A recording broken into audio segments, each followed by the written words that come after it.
watched folks blog about Christmas and let's boycott this store and that store. And, they don't say Merry Christmas. I'm not shopping there. Look, if you really want to do it right, don't shop at all. Send your money to a kid who can't eat, or someone who's in great need. We're not in great need. Not most of us, not most of the time. But that's irregardless. That's really not the issue. The issue is, why are we celebrating it at all? I just know that he came. I don't know what day he came. I don't know what month he came, but I know that he came. And whatever the world at large has done or will do with Christmas, to me, I'm thankful that we're still celebrating all over the world. Different days, different times, different practices, for the same purpose.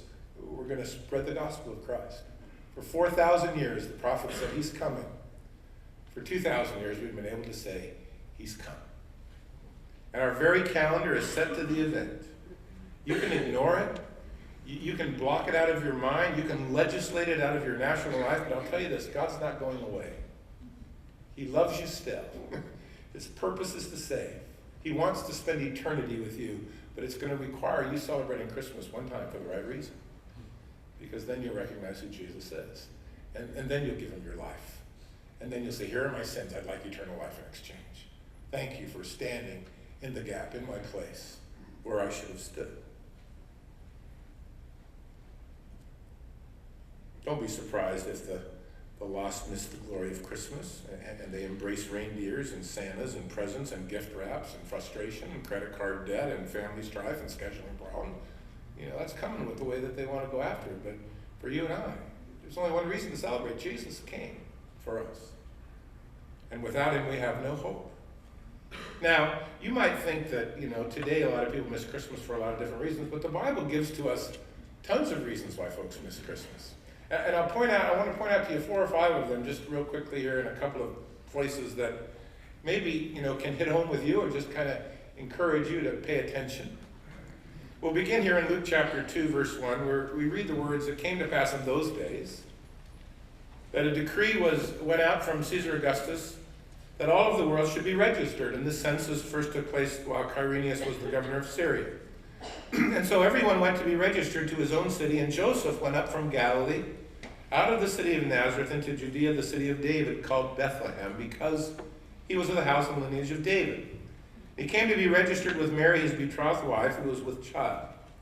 And so it was that while they were there, the days were completed for her to be delivered, and she brought forth her firstborn son. She wrapped him in swaddling clothes. She laid him in a manger, or a feeding trough, if you will, because there was no room for them at the inn. Here's why some people miss Christmas. They are just ignorantly preoccupied. Now, I want you to take a look at this innkeeper for a minute, because according to Roman law, they ruled the world. This was the first time everyone was forced to go be counted in this census. And the only way that they thought of doing it was to send everyone back to their town of origin, which meant that in Bethlehem, thousands of people were pouring in. A little town, neglected, out of the way, small, quiet. Might have been the only inn in town, we don't know, but there weren't many. And we have this innkeeper who is just thrilled to see this new rule take effect. I'll bet that he had never put out his no vacancy sign. Maybe he didn't even have one. But all of a sudden, outside of his little establishment, standing there at the check-in desk, were more people than he could handle. And he thought to himself, finally something to thank the Romans for.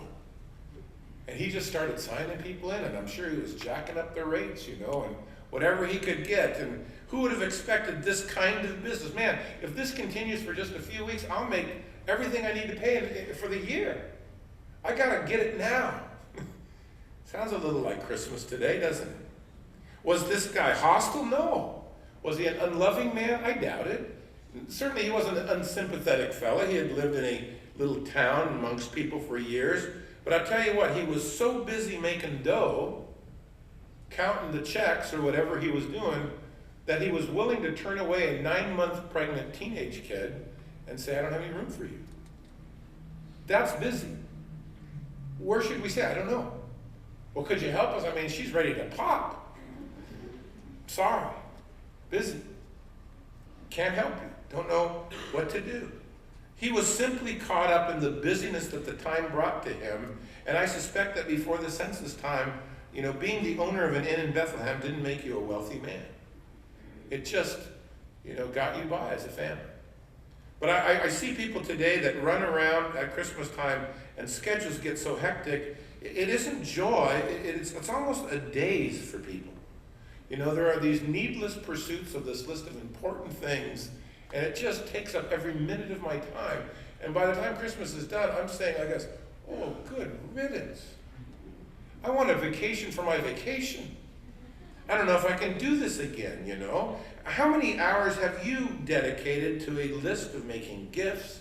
Who am I going to get them for? What am I going to get them? Can I afford them? Where do I get it? Will they like it? Do I need a gift receipt? Is it their size?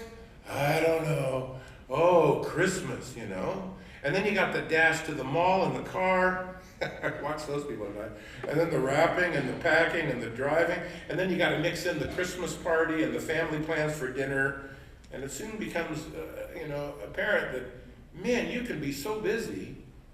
Christmas never stops you to think, gosh, the Lord sent his son to save me from my sins. All you can think about is that person in front of you just want to strangle. Yeah, enjoy the holidays to you too, buddy. And the innkeeper, he misses out on housing the couple through whom God will bring forth his son. And while he's working the cash register, out in the barn, a little girl is giving birth. Without a mom, without a midwife, without a helper. I'm sure she was scared. There was no one there for her. And she brought forth her firstborn son. And Mary gave birth to the Son of God. It wasn't that the people at the inn weren't tender enough. They were just too busy with life in this world to stop and consider what might have been happening around them. God has a purpose for Christmas. Forget what the world does with it. Forget what you have to endure through it. Find what it means. Why did he come?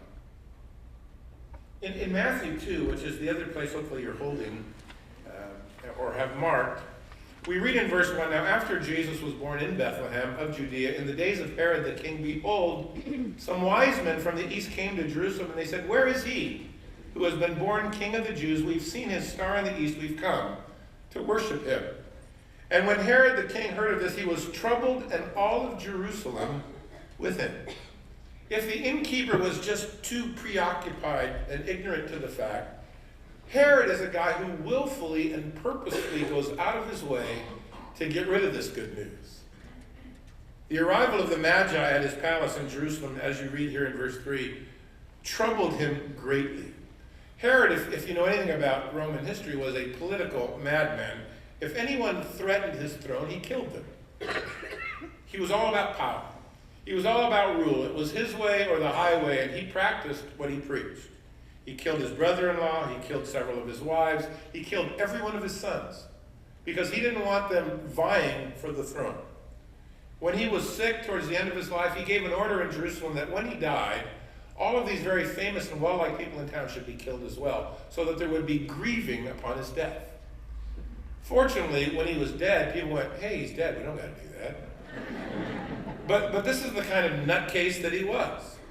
And it was Herod who, after this meeting, would go to order the death of every child in the area, 2 years old and under, because he had heard there was another king born, the King of the Jews, one that was marked by the stars and the wise men of the east had come to see. He couldn't risk letting this go on.